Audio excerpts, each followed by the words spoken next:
రోజు మన దగ్గరికి గురువులు వస్తూనే ఉన్నారు. ఈరోజు మరి మనకి వేణుశ్యామ కామాఖ్య అమృత శోధనమణి ప్రసన్న గారు వచ్చారు. ఇవి శ్రీ విద్యా ఉపాసకురాలు. అంటే గురు పరంపరలో అనేక రకాలైనటువంటి ఆర్గనైజేషన్స్ ఉన్నప్పుడు ఒక్కొక్క పరంపర నుంచి ఒక్కొక్క రకమైనటువంటి జ్ఞానం మనకు అందించబడుతుంది. అట్లా మరి ఆ శ్రీ విద్య అంటే ఏమిటి, అందులో ఉన్న అంతర్గత విశేషాలు ఏంటని చెప్పడానికి మేడం గారు వచ్చారు. తప్పటి ద్వారా స్వాగతిద్దాం అందరం కూడా. గట్టిగా చప్పట్లు కొడదాం. గట్టిగా మోస్ట్ వెల్కమ్ అమ్మా. అందరికీ నమస్కారం. హ్యాపీగా కూర్చోండి, ఎందుకంటే మనందరం ఒకటే. గురూజీ ఫస్ట్ చెప్పింది ఏంటి అంటే అంతా ఒక్కటే.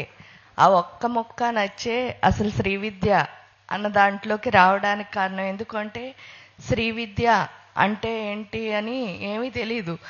జస్ట్ వెళ్ళగానే గురూజీ నువ్వు శ్రీ విద్య ఉపాసకురాలివా అని అడిగారు. అంటే గురువు కరుణ ఎలా ఉంటుంది, ఇందాక నుంచి వారు గురువు కోసమే చెప్తున్నారు.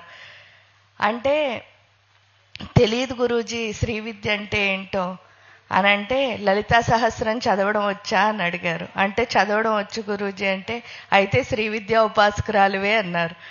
అంటే ఓహో లలితా సహస్రం చదివితే శ్రీ విద్యా ఉపాసన అని అనేసుకునే స్థితి అయిన తర్వాత ఒక్కొక్కటి మొదలు పెట్టినప్పుడు ఓహో ఇది ఆ చెప్పినంత ఈజీ కాదు, మనం మళ్ళీ చేయాల్సింది చాలా ఉంది అని అర్థం చేసుకునే స్థితి. ఇక్కడ మీరు పెట్టారు శివోహం అని చెప్పి. శివోహం అంటే ఏంటి అంటే శివ ప్లస్ అహం. అంటే ఇక్కడ రెండు అర్థాలు ఉన్నాయి. మనలో ఉన్న మామూలు అంటే మానవుడికి సంబంధించిన అహంకారాన్ని తీసేసి జ్ఞానాన్ని ప్రసాదించేదే శివుడు. మళ్ళీ అహం బ్రహ్మాస్మి అని ఏదైతే ఉందో అంటే నేనే బ్రహ్మని అని తెలుసుకునే స్థితి కూడా శివుడి నుంచే వస్తుంది. అందుకని ఆ కార్యక్రమం పేరే చాలా బాగుంది. ఇంకా 9 రోజులు మోక్ష మార్గ యజ్ఞం. మామూలుగా ఏంటి అంటే మోక్ష మార్గం. ఇక్కడ మోక్ష మార్గం అని చెప్పడానికి కారణం ఏమిటి అంటే కాశీ క్షేత్రానికి చాలా గొప్పతనం ఉంది. అసలు ఇక్కడికి వచ్చి ఒక్క క్షణం కూర్చుంటే చాలు, ఏ సాధన చేయక్కర్లే, ఇక్కడ మోక్షం వచ్చినట్టే. దానికి కారణం ఏమిటి అంటే ఇక్కడ మనం దేంతో ఉండాలి అంటే ఓన్లీ ఉండాల్సింది శివయ్యతోనే. ఆ శివయ్యతో ఉండాలి అంటే అసలు మోక్షం ఎలా వస్తుంది అని ప్రశ్నించుకున్నప్పుడు మీరు ఇక్కడ చూడండి 9 రోజులు అన్నదాని గురించి మనం మాట్లాడుకోకుండా మోక్షం ఎలా వస్తుంది అంటే భూమండలం మొత్తం అంటే ఈ యూనివర్స్ అంతా ఇక్కడ ఉన్నప్పుడు యూనివర్స్కి ఆజ్ఞాచక్రం ఏదైతే ఉందో ఆ ఆజ్ఞాచక్రమే ఈ కాశీ. అంటే వారణాసి క్షేత్రం అంటేనే ఆజ్ఞాచక్రం అని. అంటే ఇక్కడికి రావడమే మనకి ఏం రావాలి అంటే నిశ్శబ్దము అన్నది రావాలి. ఆ నిశ్శబ్దం తెచ్చుకోవడానికే అసలు ఇక్కడికి వచ్చి మనం సాధన చేస్తున్నాం. నిశ్శబ్దం ఎలా వస్తుంది అంటే దాన్నే థాట్లెస్ స్టేట్. ఆ థాట్లెస్ స్టేట్ అన్నది ఎలా వస్తుంది అని అంటే మీరు ఎప్పుడేం చూసారు అక్కడ యజ్ఞము అని చెప్పారు. యజ్ఞం అంటే నిజమైన యజ్ఞం ఏంటి అంటే రహోయాగము అని పిలుస్తారు. మీరు ఎప్పుడైనా లలితా సహస్రం విన్నా చదివినా అందులో ఉంటుంది రహోయాగ క్రమారాజ్య రహస్తర్పణ తర్పిత. రహోయాగం అంటే ఏంటి అంటే నిరంతరం జరిగే యాగాన్ని రహోయాగం అంటారు. అంటే ఒక్క ఫ్రాక్షన్ ఆఫ్ సెకండ్ కూడా అగ్ని ఆగకుండా యాగం చేస్తూ ఉండాలట. అలా ఒక శరీరానికి చేయగలుగుతామో చెప్పండి? చేస్తే ఎన్ని రోజులు చేయగలుగుతాం? మహా అయితే 1 రోజు 2 రోజులు 3 రోజులు. ఆ తర్వాత ఈ శరీరం దేన్ని కోరుకుంటుంది? విశ్రాంతిని కోరుకుంటుంది. అంటే అర్థం ఏమిటి అంటే రహోయాగం అంటే ఈ చేస్తున్న హోమం కాదనమాట. మరి ఏ హోమం చేయాలి అని అంటే ఇక్కడ ఆ చేసే హోమం ఏమిటిట అనంటే మీకు మన లోపల 3 అగ్నులు ఉంటాయి ప్రాశస్త్యంగా. ఆ 3 అగ్నులు ఏంటి అంటే కామాగ్ని, జఠరాగ్ని, జ్ఞానాగ్ని. ఈ కామాగ్ని అంటే ఏంటి అంటే అది మూలాధార చక్రంలో ఉంటుంది. ఆ మూలాధార చక్రంలో ఉన్న కామాగ్ని ఏం చేస్తూ ఉంటుందిట అంటే జఠరాగ్ని కింద మారితేనే జ్ఞానం అవుతుంది. ఇక్కడ అసలు మూలాధారంలో ఉన్న కామాగ్ని ఎలా ఉంటుంది అంటే మూలాధార చక్రానికి మామూలుగా డౌట్లు ఎక్కువ ఉంటాయి, అంటే అనుమానాలు. ఈ అనుమానాలు ఎంత ఉన్నాయో అంత కామాగ్నిలోంచి ఏమొస్తాయట బోల్డ్ అన్ని సంకల్పాలు వచ్చేస్తూ ఉంటాయి. అంటే ఇది చెయ్యాలి, అది చెయ్యాలి, ఇది చేస్తా, అది చేస్తా, ఇలా అన్నీ చెయ్యాలని అనుకుంటూ ఉంటాం. ఈ అన్నీ ఎప్పుడు చేయాలనుకుంటున్నామో అన్నీ చేయగలుగుతామా? ఎందుకంటే చెయ్యాలన్న తాపత్రయం తప్ప చేసే శక్తి లేదు. అది ఎప్పుడు వస్తుంది అంటే జఠరాగ్ని అన్నది యాక్టివేట్ అవుతేనే వస్తుంది. చాలా మంది జఠరాగ్ని బాగాలేదంటే ఆకలేస్తోందేమో అనుకుంటారు. ఇక్కడ ఏంటి అంటే మనకు ఒక సంకల్పం వచ్చింది అంటే అది చెయ్యాలి అన్న తపన ఉండాలి. ఆ తపన ఏదైతే వస్తుందో ఆ తపన ద్వారానే జ్ఞానం అంటే ఏంటి అంటే మనం ఏదైతే చేస్తున్నామో మనకు వచ్చిన ప్రతి సంకల్పాన్ని ఫుల్ఫిల్ చేసుకోవడం. అంటే నాకు ఈ సంకల్పం వచ్చింది, ఆ వచ్చిన దాన్ని నేను ఏం చేయాలి, ఇంప్లిమెంట్ చేసి దాన్ని మేనిఫెస్ట్ చేయాలి. అంటే దాన్ని ఆ ప్రాజెక్ట్ కింద చూపించాలి. అది చూపించే స్థితి ఎలా వస్తుంది అంటే ఈ కామాగ్ని జఠరాగ్ని కింద మారి జ్ఞానాగ్ని అయితేనే. దాన్నే రహోయాగం అంటారు. అంటే ఈ యాగం నిరంతరం జరగాలి అంటే, అందుకే మీకు ఇక్కడ దగ్గరలోనే మీరు వెళ్తారేమో, ప్రయాగే మాధవేశ్వరి అని అమ్మవారిని పిలుస్తారు. మాధవ అన్న పదానికి అర్థం ఏమిటి అంటే నిశ్శబ్దము అని అర్థం. ప్రయాగము అంటే అర్థం ఏమిటి అంటే గొప్ప యాగం. ఆ గొప్ప యాగం అంటే ఏంటి అంటే ఈ రహోయాగమే. ఈ గొప్ప యాగాన్ని ఎప్పుడైతే చేస్తామో అప్పుడు ఏమవుతాము, మనం సైలెంట్గా మారుతాము. అంటే మాధవేశ్వరి అంటే అమ్మ ఏం చేస్తుందిట, మనని సైలెంట్ చేస్తుంది. ఆ సైలెన్స్ వచ్చే వరకు ఏమవుతుంది అంటే బయట కూడా మనం కన్ఫ్యూజ్ అవుతూనే ఉంటాం. మనకి డీవియేషన్స్ అది రావడానికి కారణం ఏమిటి అంటే స్వాదిష్టాన చక్రంలో ఉన్న బోల్డ్ కంపారిజన్స్. అంటే ఏంటి అంటే మనకి చాలా నాకంటే గొప్పవాళ్ళు ఎవరూ లేరేమో అని ఒక డౌట్ ఉంటుంది. ఆ డౌట్తో ఏం చేస్తూ ఉంటాం అంటే మన గొప్పతనాన్ని ప్రదర్శించడానికి, అంటే మన ఐడెంటిటీని చూపించడం కోసం మనం ఏం చేస్తూ ఉంటాం, అన్నీ చెప్పడానికి ట్రై చేస్తాం. నిజంగా ఐడెంటిటీ ఉన్నప్పుడు మనం ఏం చేయక్కర్లేదు, ఎవరికి చెప్పక్కర్లేదు. ఆల్రెడీ మన ఐడెంటిటీ అందరికీ తెలుస్తుంది. ఎందుకు అంటే పెద్ద పెద్ద వాళ్ళు ఎవరు వచ్చి మనకు ఐడెంటిటీ చెప్పరు. అది చెప్పాలి అంటే మనలో భయం పోవాలి. ఆ భయం పోవాలి అంటే మణిపురి చక్రం బాగోవాలి. ఇక్కడికి వచ్చేసరికి ఏంటి అంటే మనం చదువుతున్నాం లేకపోతే వింటున్నాం, కానీ ఏం చేయట్లేదు అంటే చెయ్యటం లేదు. ఆ చేస్తేనే ఏమవుతుంది అంటే మనకి డీవియేషన్స్ అన్నవి రావు. ఇక్కడ ఏంటి అంటే సాధన అన్నది చేస్తే మాత్రమే మనకి డీవియేషన్స్ అన్నవి రావు. ఈ సాధన చేయడం అంటే ఏంటి అంటే ఒక చిన్న కథ చెప్తాను. ఏంటి, ఒక ప్రొఫెసర్ గారు ఉన్నారట. ఆ ప్రొఫెసర్ గారు ఏంటి అంటే ఒక దాన్ని కనుక్కున్నారు. కనుక్కుని ఏంటి అంటే ఆయన కనుక్కున్న దానికి పేరు అంటే ఆయన కనుక్కున్నది ఇది అని అందరికీ చెప్పాలని చెప్పేసి ప్రతి యూనివర్సిటీకి వెళ్ళి ఆయన ఏం చేస్తున్నారట, రోజు అక్కడ స్టూడెంట్స్ అందరికీ స్పీచ్ ఇచ్చి నేను ఇది కనుక్కున్నాను, ఇది ఇలా వచ్చింది అని ఆయన చేసిన ప్రయోగం గురించి చెప్తున్నారు. చెప్తూ ఉంటే అందరూ వింటున్నారట. వింటూ ఉంటే రోజు ఆయన కారులో ఎవరైతే డ్రాప్ చేస్తున్నాడో ఆ డ్రైవర్ కూడా వింటున్నట్ట.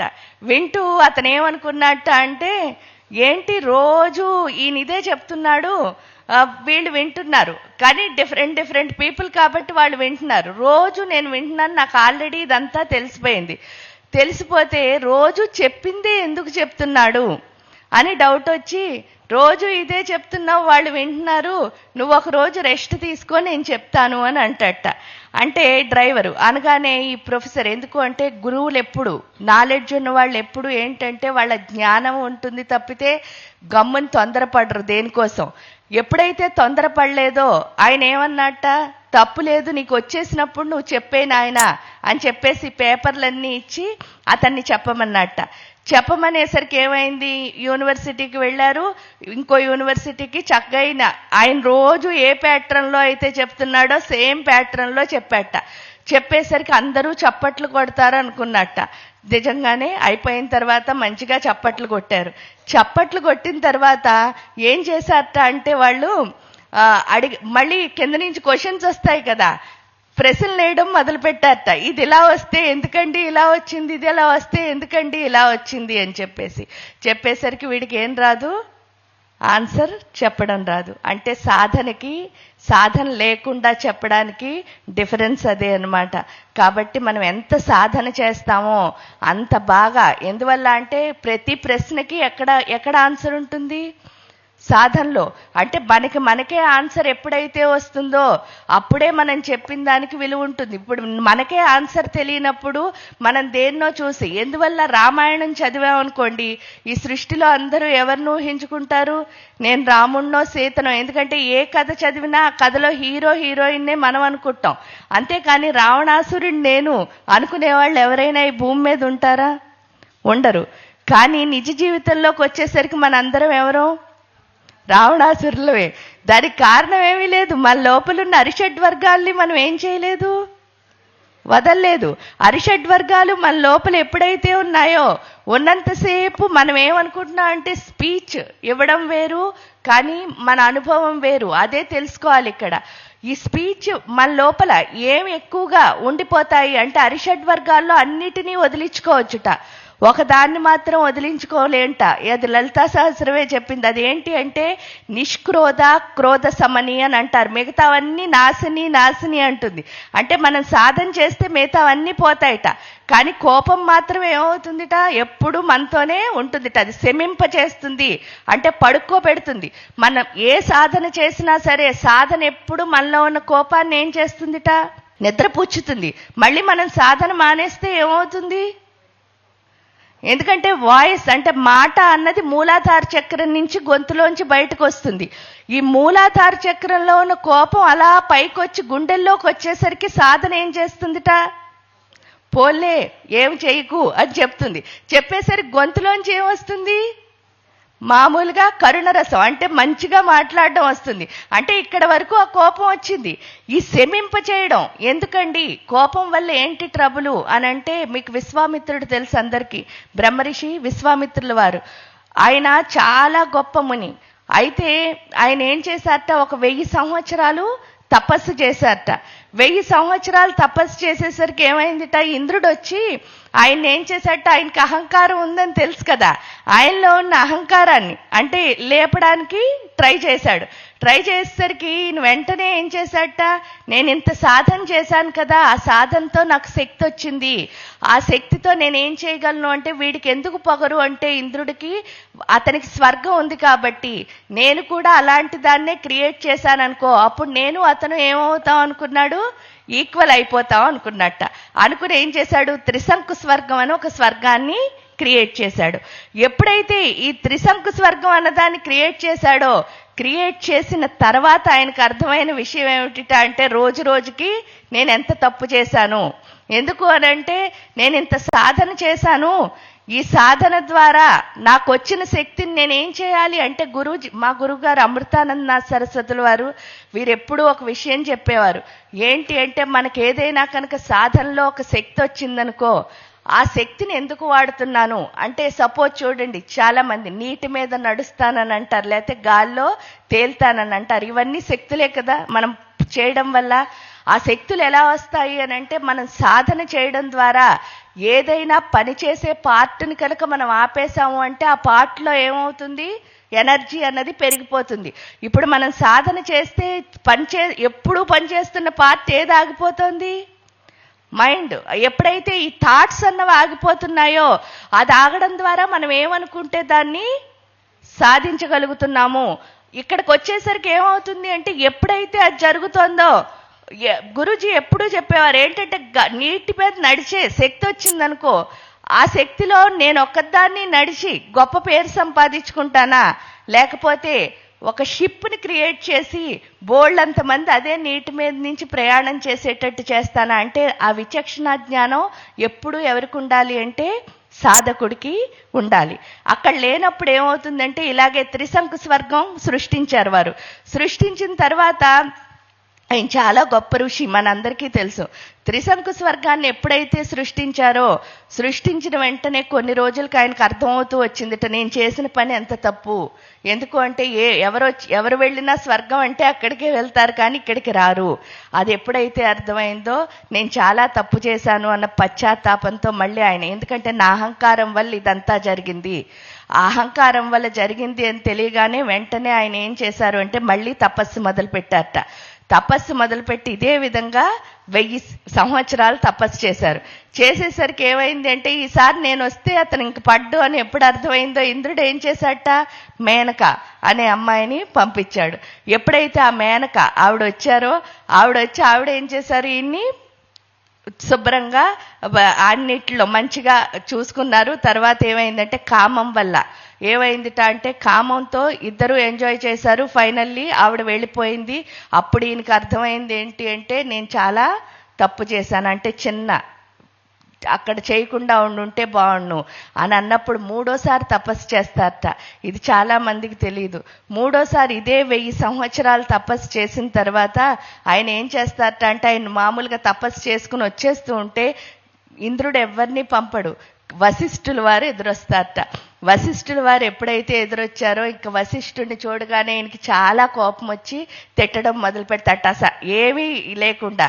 కానీ ఆయన 10 నిమిషాలు 5 నిమిషాలు ఎంతసేపు తిట్టారో ఆ తిట్టడంతో ఈ 1000 సంవత్సరాల తపస్సు కాస్త ఏమవుతుందిట అంటే పోతుందిట. అంటే మనం ఇక్కడ అర్థం చేసుకోవాల్సింది ఏంటి అంటే, అహంకారంతో ఆయన పోటీ పడినప్పుడు కొత్తదనం అనేది సృష్టించబడింది. అది ఉపయోగపడింది లేదు అంటే ఉపయోగం లేదు, కానీ ఒక న్యూ థింగ్ అన్నది క్రియేట్ అయ్యింది అక్కడ అహంకారంతో పోటీ పడినప్పుడు.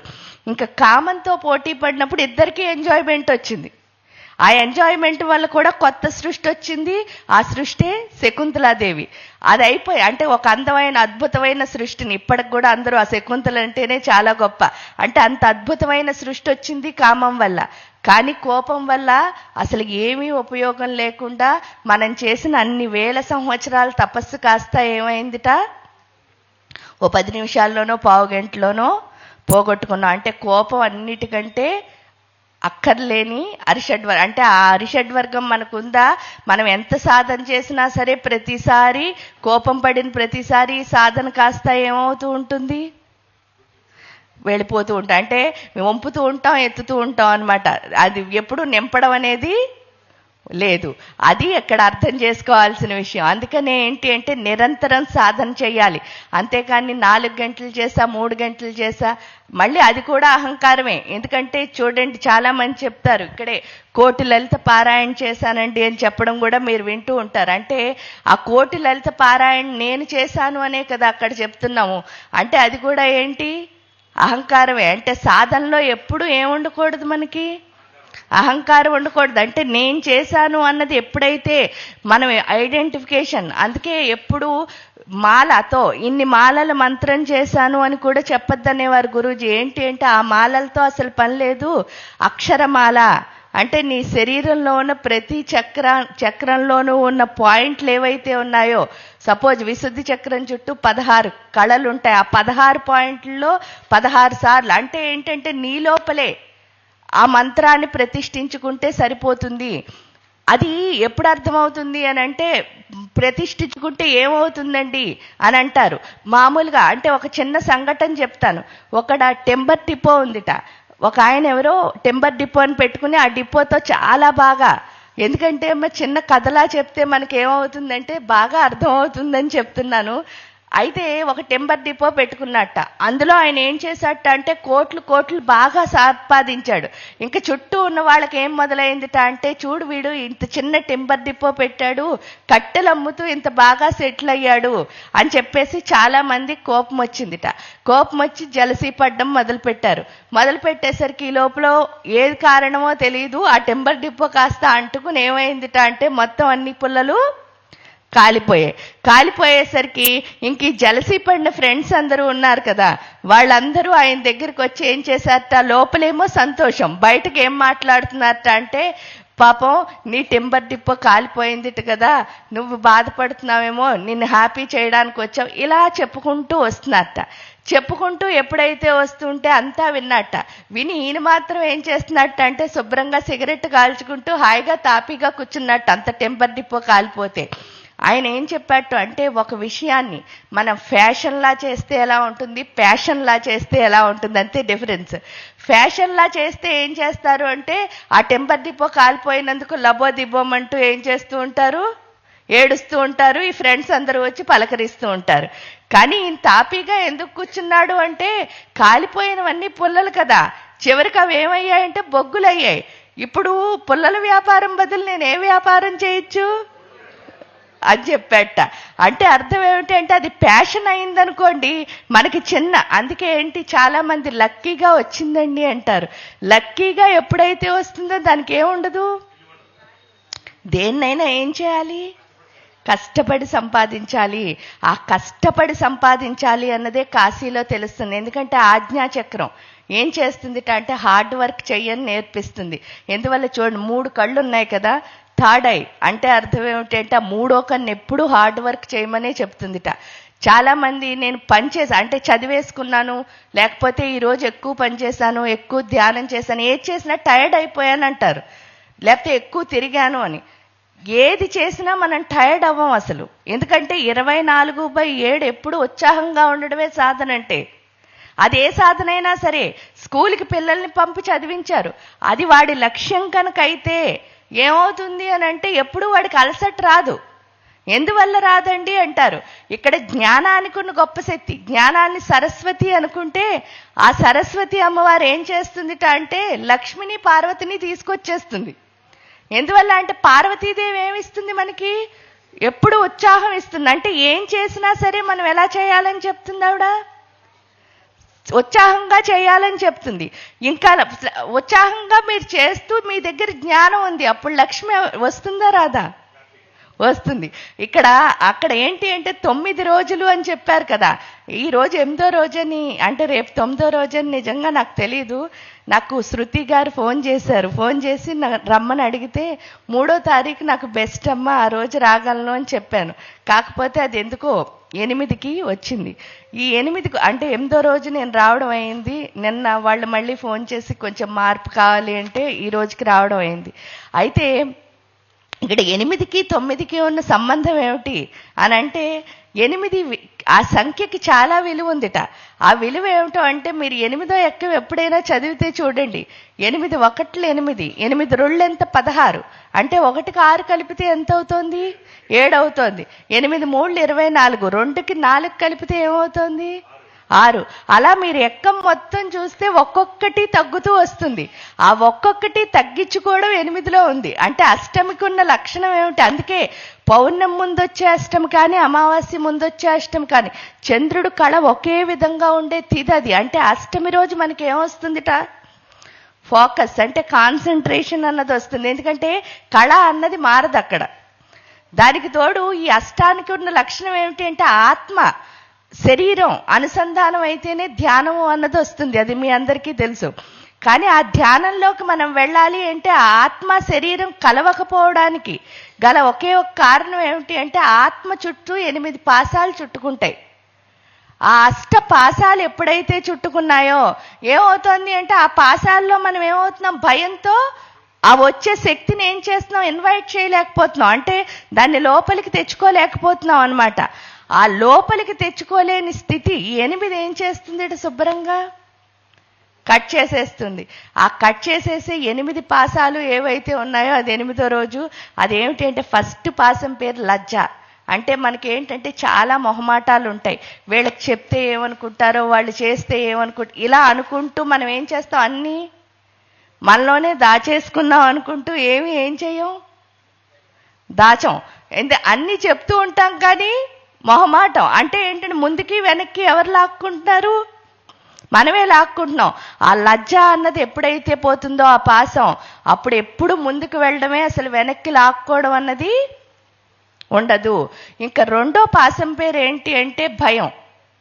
ఈ లజ్జ పోతే భయం ఆటోమేటిక్గా ఏమవుతుంది? పోతుంది. 3వది కోపం. ఆల్రెడీ కోపం వల్ల వచ్చే నష్టం మనం తెలుసుకున్నాం. ఇంకా 4వది వచ్చేసరికి ఏంటిట అంటే జాతి కులం. అదేంటి అంటే నేను పలానా క్యాస్టు లేకపోతే పలానా రిలీజియన్. అది కూడా మన ఏంటి అంటే లిమిటేషనే. ఎందుకు అంటే ఈ ప్రపంచం అంతా ఎవరిది?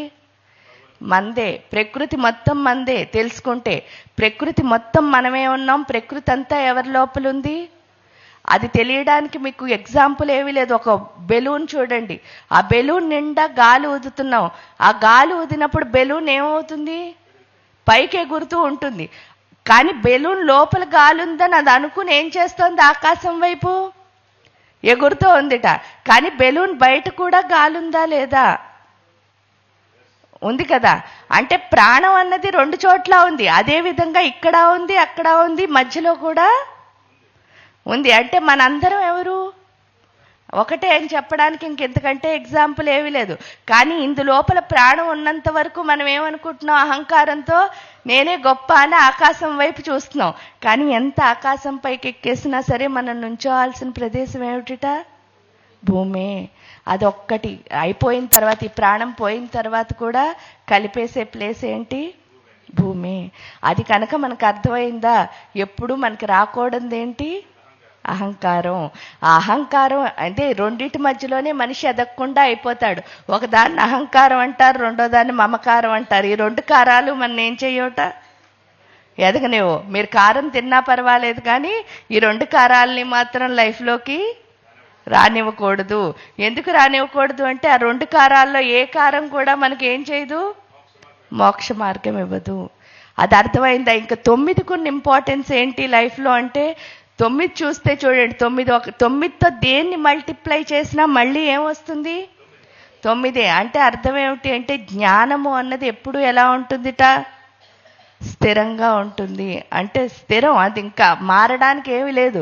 జ్ఞానం ఎప్పుడూ అలాగే ఉంటుంది. ఆ ఉన్న జ్ఞానాన్ని ఎవరు అర్థం చేసుకోవాలి? మనం అర్థం చేసుకోవాలి. అది అర్థం చేసుకోవాలి అంటే సాధన ఒక్కటే మార్గం. ఇక్కడ మన సైన్స్ అని చెప్పక్కర్, ఎందుకంటే ఇదే సైన్స్. ఎందుకు సైన్స్ అండి అని అంటారు? ఎందుకంటే మిగతావన్నీ రీసెర్చ్లే. మీరు ఎక్కడ చూసినా భూమికి గురుత్వాకర్షణ శక్తి ఉందని కనుక్కున్నారు, అది రీసెర్చ్. E=mc² అన్నారు, అది రీసెర్చ్. అంటే ఏంటి? రీసెర్చ్ అంటే అర్థం అది ఆల్రెడీ ఉంది అక్కడ. ఆ ఉన్నదాన్ని ఉందని చూపిస్తున్నారు కాబట్టి రీసెర్చ్ అంటున్నారు. ఇక్కడ సెర్చ్ ఓన్లీ వన్. అదేమిటి అంటే సాధన. శోధించు. ఎవరిని శోధించమంటున్నారు? నిన్ను నువ్వు శోధించుకో. మనం ఏం చేస్తున్నాం? ఇలా అండి, ఇది కాదు. ఎప్పుడు చేయాల్సిన పని అన్ని వేళ్ళు ఎవరి వైపు తిరుగుండాలి? ఎందుకంటే మనం ఒకటి చూపించినా కూడా 4 మనకి చెప్తున్నాయి తత్వాన్ని.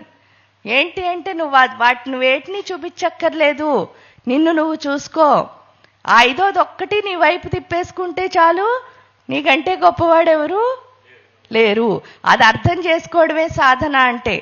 సాధన అంటే శోధించు అంటే అర్థం ఏమిటి అని అంటే, నిన్ను నువ్వు తెలుసుకో. ఎప్పుడైతే మనం తెలుసుకుంటామో అప్పుడు డెత్ సెలబ్రేషన్ అని చెప్పారు. నిజంగానే. ఎందుకంటే పుట్టడం ఎంత ఇంపార్టెంటో వెళ్ళడం కూడా అంతే ఇంపార్టెంట్. దాన్ని సెలబ్రేట్ చేసుకోవాలి తప్పకుండా. ఆ సెలబ్రేషన్ ఎందుకు చేసుకోవాలండి అంటారు. దీనికి బోల్డ్ మంది మాస్టర్స్, ఇందాక వారు పత్రిజీ గురించి చెప్పారు. ఇక్కడ మా గురువు గారు కూడా సేమ్ ఇలాగే 7th అంటే ఏంటి అంటే, ఆయన ఒక పూజని, అంటే ఆయన ఎప్పుడు గురువు కంటే ఆయన సైంటిస్ట్ అనమాట. అంటే మామూలుగా కూడా న్యూక్లియర్ సైంటిస్ట్ వారు. న్యూక్లియర్ సైన్స్ చదువుకున్న తర్వాత ఆయన ఏం చేశారు అని అంటే, ఒక TIFR అని మీరు వినే ఉంటారు. అందులో న్యూక్లియర్ సైంటిస్ట్గా జాబ్ చేస్తూ సడన్గా అమ్మవారు వారిని పిలవడం, ఈ రూట్లోకి వచ్చారు. వచ్చిన తర్వాత ఆయన ప్రతిదాన్ని, అంటే శాస్త్రంలో చెప్పిన ప్రతిదాన్ని సైన్స్ ప్రకారం, అంటే ఆయన ప్రతిదీ రీసెర్చ్ చేసి చెప్పారు. అలా చెప్పిన వాటిలో కళావాహన అని ఒక ప్రక్రియ ఉందన్నమాట. కళావాహన అంటే ఏంటంటే, అమ్మవారి దగ్గర 99 కళలు ఉంటాయి. ఆ కళలన్నిటినీ మన లోపలికి ఆపాదించుకోవడం ద్వారా, ఎందుకంటే యద్భావం తద్భవతి, మనం దేవతలా మారడం ఎలాగా, దీనికి ఆయన ఏం చేశారంటే ప్రతి ఒక్కొక్కళ్ళకి చేసి వాళ్ళ వచ్చిన మార్పులను చూస్తూ అందరికీ ఇచ్చారు. ఆ ఇచ్చింది ఏమైంది అంటే, కరెక్ట్గా ఆయన అమ్మవారిలో కలిసిపోవడానికి ముందు ఒక స్కూల్లో 1500 పిల్లలకి ప్రతిరోజు కళావాహన చేసామన్నమాట. కరెక్ట్గా ఆయన 10th అక్టోబర్ 2015 అమ్మవారిలో కలిసిపోయారు. ఆ రోజు 7వ రోజు ఎందుకంటే 7 చక్రాలకి 7 రోజులు చేసేవాళ్ళం. 7వ రోజు కళావాహన చేసిన తర్వాత గురూజీ అమ్మవారిలో అంటే సెలబ్రేషన్ అంటే పిల్లలందరితోనూ ఆయన అనుకున్న పని చేస్తూ అమ్మవారిలోకి వెళ్ళడం అన్నది. ఇంకంతకంటే, ఎందుకంటే 8th రోజు నేను వెళుతూ ఉంటే గురూజీ నాకేం చెప్పారంటే, అమ్మ నేనన్నా గురూజీ మామూలుగా వెళ్ళొస్తాను, ఏదో ఒకటి అలా చెప్తాం, అలా ఏం చెప్పకుండా కలుస్తాను గురూజీ. ఆ రోజు ఎందుకు టంగులోంచి అలా వచ్చిందో తెలియదు. కలుస్తాను గురూజీ అంటే ఎక్కడా అన్నారు నవ్వుతూ. ఎక్కడా అంటే, మీరు ఇక్కడే ఉంటారు కదా, 10th రాగానే, అంటే 2 days నేను అక్కడికి వెళ్తున్నాను, 10th రావాలి, 10th వచ్చి నాకు కలుస్తాను అంటే గురూజీ చెప్పారు, నువ్వు ఇప్పుడు ఇక్కడ ఉన్నప్పుడు ఇంకా కలవలేవు అని చెప్తే, నేను ఎప్పుడు జోక్గా మాట్లాడుతూ ఉంటారనమాట. అందుకని ఆ రోజు జోకే చెప్తున్నారు అనుకుంటే, ఫైనల్గా వచ్చేసరికి గురూజీ అమ్మవారిలో కలిసిపోయారు. అంటే వాళ్ళంత బాగా సెలబ్రేట్ చేసుకునే, ఎందుకంటే వారు చెప్పినప్పుడు నాకు అదే వెంటనే గుర్తొచ్చింది. అలా చాలామంది మాస్టర్స్ ఉన్నారు. ప్రతి ఒక్కళ్ళు వాళ్ళ సెలబ్రేట్ చేసుకోవడం అని కాదు, వాళ్ళ డెత్ వాళ్ళకి ముందే తెలుసు. ఎందుకు అంటే వాళ్ళకి ఆ భయం లేదు, వాళ్ళకి అన్నీ తెలుసు. కాబట్టి దేవుడి దగ్గరికి వెళ్ళడం ఎంతో గొప్ప విషయం. అందులో ఈ కాశీ మహాక్షేత్రంలో ఇంత మంచి మాటలు అందరూ మాట్లాడుకున్నారు. ఈ మోక్ష మార్గం అంటే అర్థం ఏమిటి అని అంటే మనని మనం తెలుసుకోవడమే. అది తెలుసుకోవడానికి సాధన ఒక్కటే మార్గం తప్ప నేను చెప్పేది ఏంటి అంటే ఇక్కడ మీరందరూ వచ్చి ఉన్నారు. ఎందుకు వచ్చారో తెలియదు. ఎందుకంటే ఇక్కడ వచ్చిన ప్రతి ఒక్కళ్ళు కూడా ఆ మార్గంలోకి రావాల్సిన వాళ్ళు అయితేనే వచ్చి ఉంటారు. అది అంటే నేను చెప్పే ప్రకారం ఆ దేవుడు, లేకపోతే మీరు చెప్పే ప్రకారం ఆ కాస్మిక్ ఎనర్జీ మిమ్మల్ని కాల్ చేస్తే మాత్రమే వచ్చి ఉంటారు. కాబట్టి వచ్చిన అవకాశాన్ని మాత్రం ఎవ్వరూ పాడు చేసుకోకుండా ప్రతి ఒక్కళ్ళు దాన్ని సద్వినియోగం చేసుకుని, ఎందుకంటే ఈ 9 రోజుల్లో మీరు ఎంత గొప్పగా నేర్చుకోవచ్చు అంటే అమ్మ గర్భంలో 9 నెలల నుండి జ్ఞానాన్ని సంపాదిస్తాం. బయటకు వచ్చాక కూడా ఇక్కడ 9 అన్నదానికి ఏంటి అంటే మన శరీరంలో ఉన్న నవరంధ్రాలు ఏవైతే ఉన్నాయో ఆ 9 రంధ్రాల్లో ఉన్న చెడుని ఇక్కడే తొలగించుకోగలం. మళ్ళీ ఆ శివ అంటే శివుడు అంటే ఏం లేదు, ఆత్మ అని అర్థం. మన ఆత్మ జ్ఞానాన్ని సంపాదించే ప్రదేశమే కాశీ. ఎందుకంటే ఇది ఆజ్ఞాచక్రం కాబట్టి. అందుకే ఇక్కడ ఉన్న అమ్మవారిని కూడా విశాలాక్షి అని పిలుస్తారు. విశాలాక్షి అంటే చాలామంది విశాలమైన నేత్రములు కలది అని కాదు, ఏంటి అంటే 3వ కన్నుని చూపిస్తుందిట. అంటే ఈ 2 కళ్ళు తెరిచి ఉండగానే 3వ కన్ను ఏంటో చూపిస్తుందిట. గురూజీ ఎప్పుడు ఎవరైనా ధ్యానం చేసేవాళ్ళు కూడా చేయాల్సింది ఏంటి అంటే కళ్ళు మూసుకుని మీరు కూర్చున్నారనుకోండి, ఏమీ వినిపించినప్పుడు ఏమీ కనిపించినప్పుడు చేసే ధ్యానం కంటే మీరు ఇలా కళ్ళు తెరుచుకుని చేసే ధ్యానమే గొప్పది. ఎందువల్ల అంటే కళ్ళు తెరుచుకున్నప్పుడు కూడా మీకు పోకూడదు ఏంటి అంటే ఏకాగ్రత. ఆ ఏకాగ్రత ఈ స్థలం మాత్రమే ఇస్తుంది. అందుకని ఎందుకంటే క్షేత్రానికి ఉన్న గొప్పది మన ఇంట్లో ఉన్న సాధన అవుతుంది కదా అని చాలామంది చెప్పచ్చు. అదే మన ఇంట్లో ఉన్న సాధన అవుతుంది తప్పకుండా. ఎప్పుడు అంటే మీరు ఆ స్థితికి వచ్చినప్పుడు. ఆ స్థితికి వచ్చే వరకు మాత్రం ఇలాంటి ప్రదేశాలకు వచ్చి మనం ఆ శక్తిని అంటే ఏంటి అంటే అందుకే ఇక్కడ అష్టాదశ శక్తి పీఠాలు 18 ఖండాల కింద అమ్మవారి భాగాల్ని విభజించడానికి కూడా కారణం ఏంటి అంటే ఒక్కొక్క భాగానికి ఉన్న శక్తిని ఆ ప్రదేశంలో ఉందన్నమాట. అక్కడికి వెళ్ళి ఇప్పుడు కాళ్ళు ఉన్నాయనుకోండి, పాదాలకు ఉన్న శక్తి ఏంటి? Standing energy. అంటే మనం ఎక్కడైనా నిలబడగలిగే శక్తి ఎక్కడొస్తుంది? పాదాల్లోనే వస్తుంది. కాబట్టి అక్కడ ఆ పాదాలు పడిన ప్లేస్కి వెళ్ళేసరికి మనం ఆ స్టాండింగ్ ఎనర్జీని అంటే మీ జీవితంలో పైకి రావాలన్నా నుంచోవాలి కదా, ఆ నుంచునే శక్తిని పాదాలు ఇస్తాయి. ఇంకా తొడలకు వచ్చేసరికి అట్రాక్షన్స్ ఏమున్నాయి? ఇప్పుడు చూడండి, ఎవరైనా మంచిగా చదువుకో అమ్మ అన్నారు పిల్లల్ని, వాళ్ళకి చదువుకోవడం నచ్చుతుందా, టీవీ ఫోన్ చూడడం నచ్చుతుందా, ఫ్రెండ్స్తో మాట్లాడడం నచ్చుతుందా? 3 నచ్చుతాయి ఇవి. కానీ ఇక్కడ ఒక్కటి చెప్పినా నచ్చదు. దానికి కారణం ఏమిటి అంటే మానవుడికి ఇమీడియట్గా ఏం రావాలని ఉంటుంది? ఆనందం వచ్చేయాలి. కానీ కష్టపడితే కానీ రాని ఆనందం ఏమిటి? చదువు. ఎందువల్ల అంటే 20 సంవత్సరాలు చదవాలి. 20 సంవత్సరాలు మంచిగా చదివితే 20 సంవత్సరాలు మంచి జాబ్ వస్తుంది. ఆ తర్వాత 60 సంవత్సరాలు నువ్వు హ్యాపీగా ఉండొచ్చు. ఎప్పుడు నువ్వు ఫస్ట్ 40 కష్టపడితేనే 60 వస్తుంది. ఇక్కడేమనుకుంటా ఇమీడియట్గా హ్యాపీ వస్తుంది, కానీ తర్వాత ఏంటి? లైఫ్ ఏమీ లేదు. అది తెలియాలి అంటే అట్రాక్షన్ వదిలేయాలి, నిజం వైపు వెళ్ళాలి. ఆ నిజం వైపు వెళ్ళాలి అంటే ఈ సృష్టిలో నిజం అంటే ఏంటి అంటే ఒకే ఒక్కటి. అదేంటి అంటే తల్లే గురువు, గురువే తల్లి. ఎందువల్ల తల్లే గురువు, గురువే తల్లి అని అంటే ఈ సృష్టిలో ఏ మానవుడికని కాదు, జీవి అని పుడితేట జీవికి నిజం అన్నది ఒకే ఒకటి ఉంటుంది. ఆ ఒక్క నిజం ఏమిటిట అంటే ఆ కడుపులోంచి వచ్చాను అన్నది ఒక్కటే. మిగతావన్నీ నమ్మకాలతోనే బతుకుతాం. కానీ ఈ నిజం ఏం చేస్తుందిట? ఆ నమ్మకాన్ని నిజం కింద మారుస్తుందిట. అంటే ప్రతిదాన్ని నమ్మాలంటే ఫస్ట్ మనం దేన్ని నమ్మాలి? నిజాన్ని నమ్మాలి, అమ్మని నమ్మాలి. అందుకని ఆ అట్రాక్షన్ పోయి నిజం వైపు వెళ్ళడం అన్నది ఒకచోట నేర్చుకుంటాం. ఇంకా మూలాధార చక్రం డౌట్స్. అందుకే కామాఖ్య దేవాలయం మూలాధార స్వాదిష్టాన చక్రాలు, దాన్ని యోనిపీఠం అని పిలుస్తారు. ఆ యోనిపీఠంలో ఏమొస్తుంది అంటే మానవుడికి లేనిది ఏమిటి అంటే క్లారిటీ. క్లారిటీ ఉంటే ఏంటంటే నాకు ఇది కావాలి, అది కావాలి, అది కావాలి, అది కావాలి అన్నీ చెప్పరు. మనకేం కావాలో మనకు తెలుసు కదా, మనం ఆ రూట్లో వెళ్తాం. అంటే మన డెస్టినీ ఏదైతే ఉందో ఇవన్నీ కావాలని ఎందుకు అనిపిస్తోంది అని ప్రశ్నించుకుంటే నాకేం కావాలో నాకు తెలీదు. ఆ ఒక్కటి అక్కడికి వెళ్ళి అది అర్థం అవుతుంది మనకి. రెండోది ఏంటంటే ఆ కామాఖ్య దేవితో కనెక్ట్ అయితే అర్థమయ్యేది ఏమిటి అంటే ఈ డౌట్స్ అంటే కన్ఫ్యూజన్ అంతా పోయి క్లియర్ పిక్చర్ అంటే నాకేం కావాలి అని నేను తెలుసుకుంటా. రెండో చక్రానికి వచ్చేసరికి స్వాధిష్టానానికి, ఇక్కడ ఈ చక్రంలో ఏంటి అంటే కంపారిజన్. అందరితో కంపేర్ చేస్తూ ఏం చేస్తున్నాం, వీళ్ళందరితో కాంపిటేట్ అవ్వాలనుకుంటున్నాం. అంటే వీళ్ళకంటే ఎక్కువ చూపించాలి, వీళ్ళకంటే అసలు వీళ్ళందరికంటే ఎక్కువ నేను ఎందుకు చూపించాలి? నా దగ్గర నేనేంటో నేను చూపించాలి, కానీ వీళ్ళకంటే ఎక్కువ తక్కువ ఎందుకు అసలు? అది తెలియాలి. అంటే ఎందుకంటే చాలా మంది చేసే తప్పు ఇది. కాంపిటేటివ్ వరల్డ్ అండి. కాంపిటేటివ్ వరల్డ్ అన్న పదమే చాలా తప్పు. ఎందువల్ల అంటే హ్యూమన్స్ మధ్యలో ఏముండాలి? హ్యుమానిటీ, మానవత్వం. మానవత్వం ఉంటే మనందరం ఏం చేయాలి? కాంపిటేట్ చేస్తావా? కోఆపరేట్ చేస్తావా? కోఆపరేషనే. అంటే ఒకళ్ళకొకళ్ళు సహాయం చేసుకోవాలి తప్ప ఒకళ్ళతో ఒకళ్ళు ఏం చేయకూడదు. పోటీ ఎప్పుడైతే పడుతున్నామో మనం ఎక్కడున్నట్టు? అడవిలో ఉన్నట్టు. ఎందుకంటే జంతువులే కాంపిటేటివ్ చేస్తారు ఒకళ్ళతో ఒకళ్ళు.